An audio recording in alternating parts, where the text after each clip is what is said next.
office in Wilmington, Ohio. The preceding signal was a test of the weather radio station KIH-42 Covington, Kentucky, public warning system. During potentially dangerous weather situations, specially built receivers can be automatically activated by the signal to warn of the impending hazard.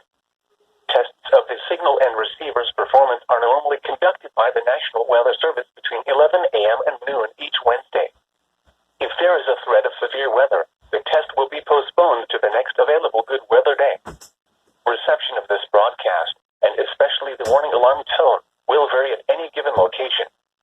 This variability, normally more noticeable at greater distances from the transmitter, can occur even though you are using a good quality receiver in good working order.